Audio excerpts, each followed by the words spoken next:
নমস্কাৰ বন্ধু বান্ধৱীসকল, আপোনালোক সকলোকে এক্সাম টিউটৰিয়েল ইউটিউব চেনেললৈ স্বাগতম জনাইছোঁ। আপোনালোক সকলোৱে জ্ঞাত যে HS ছেকেণ্ড ইয়েৰৰ ফাইনেল এক্সাম নিচেই ওচৰ চাপিছেহি। গতিকে আপোনালোকৰ সহায় হোৱাকৈ মই আজি প্ৰিভিয়াছ ইয়েৰ কুৱেশ্যন পেপাৰসমূহ আলোচনা কৰিম। আশা কৰোঁ আজিৰ ভিডিঅ'টো আপোনালোকে ভাল পাব। যদি ভাল পায় তেন্তে লাইক, কমেণ্ট আৰু লগৰ বন্ধু বান্ধৱীৰ লগত ভিডিঅ'টো শ্বেয়াৰ কৰি দিব।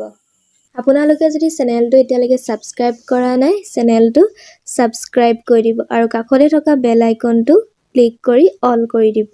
আহকচোন ভিডিঅ'টোৰ মাজলৈ সোমাই যাওঁ।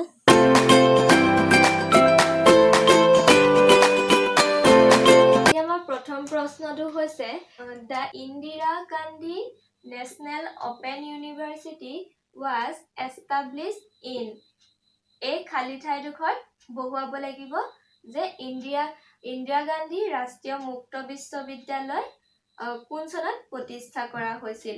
কোন চনত প্ৰতিষ্ঠা কৰা হৈছিল? 1985 চনৰ 20 ছেপ্টেম্বৰ তাৰিখে।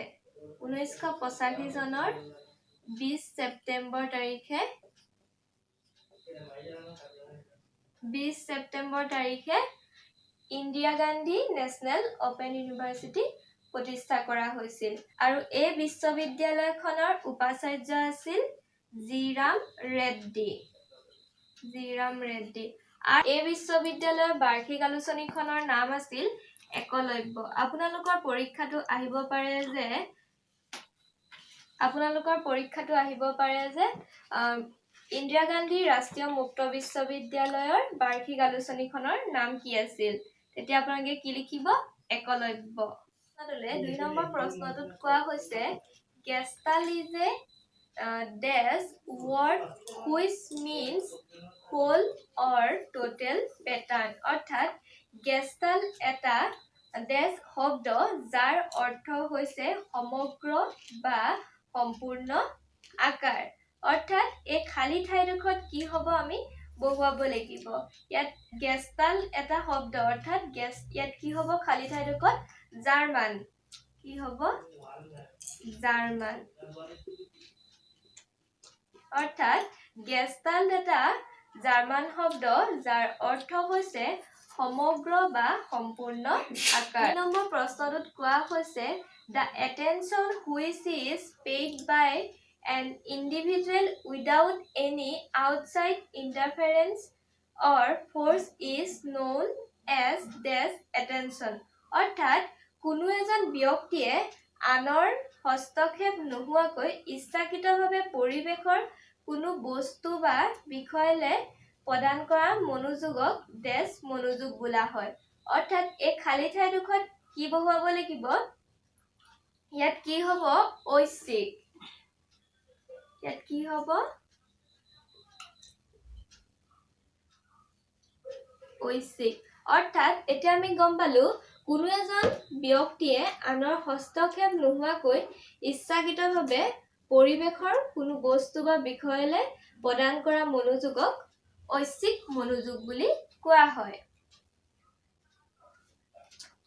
এতিয়া আহিছো 4 নম্বৰ প্ৰশ্নটোলৈ। 4 নম্বৰ প্ৰশ্নটোত কৈছে in a polygon frequencies are plotted on dash। অৰ্থাৎ এই খালী ঠাইডোখৰত কি হ'ব? সেইটো বহুৱাব লাগিব।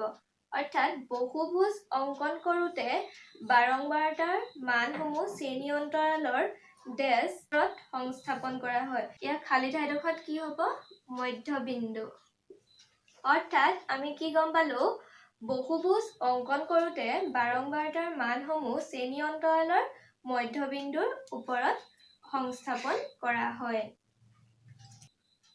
এতিয়া আহিছো 5 নম্বৰ প্ৰশ্নটোলৈ। 5 নম্বৰ প্ৰশ্নটোত কোৱা হৈছে which education commission suggested the 10+2+3 structure of education। অৰ্থাৎ কোনখন শিক্ষা আয়োগে 10+2+3 শিক্ষা গাঁথনিৰ পৰামৰ্শ আগবঢ়াইছিল? কোঠাৰী কমিশ্যন, অৰ্থাৎ কোঠাৰী আয়োগ।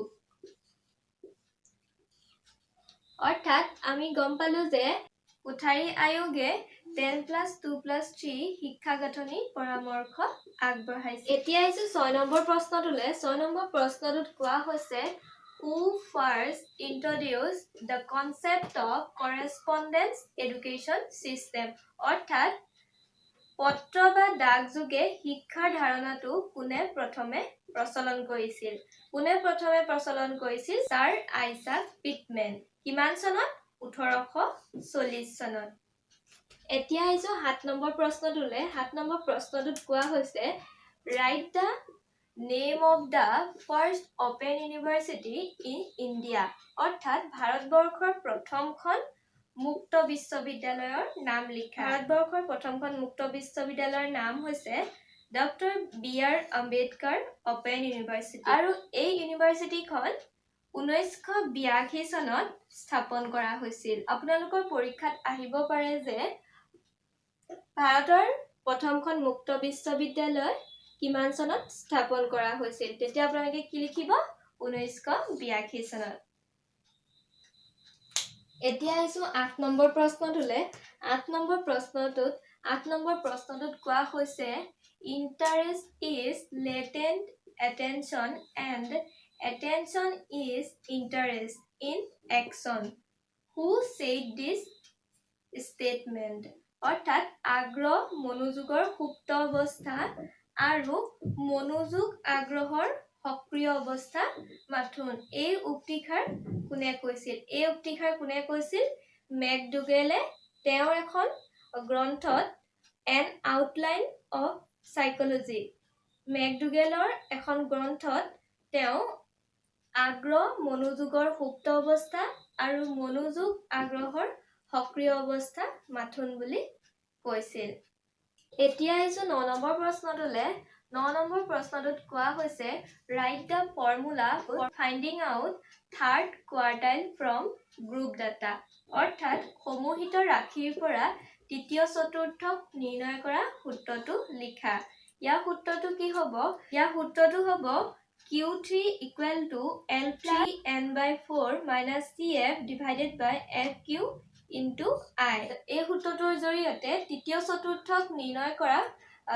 চতুৰ্থক কেনেকৈ নিৰ্ণয় কৰিব পাৰি সেই বিষয়ে যদি আপোনালোকে জানিব বিচাৰে মোক কমেন্ট বক্সত কমেন্ট কৰি জনাব আজি ভিডিঅটো মই ইমানতে সামৰিব লাগিব আজি মই 2020 চনৰ যিসমূহ প্ৰশ্ন আহিছিলে সেইসমূহ আলোচনা কৰিছিলো আশা কৰো আজি ভিডিঅটো আপোনালোকে ভাল পালে যদি ভাল পালে তেন্তে লাইক কমেন্ট আৰু লগৰ বন্ধু বান্ধৱীৰ লগত ভিডিঅটো শ্বেয়াৰ কৰি দিব আৰু যদি চেনেলটো এতিয়ালৈকে সাবস্ক্ৰাইব কৰা নাই চেনেলটো সাবস্ক্ৰাইব কৰি দিব আজিলৈ আহো ধন্যবাদ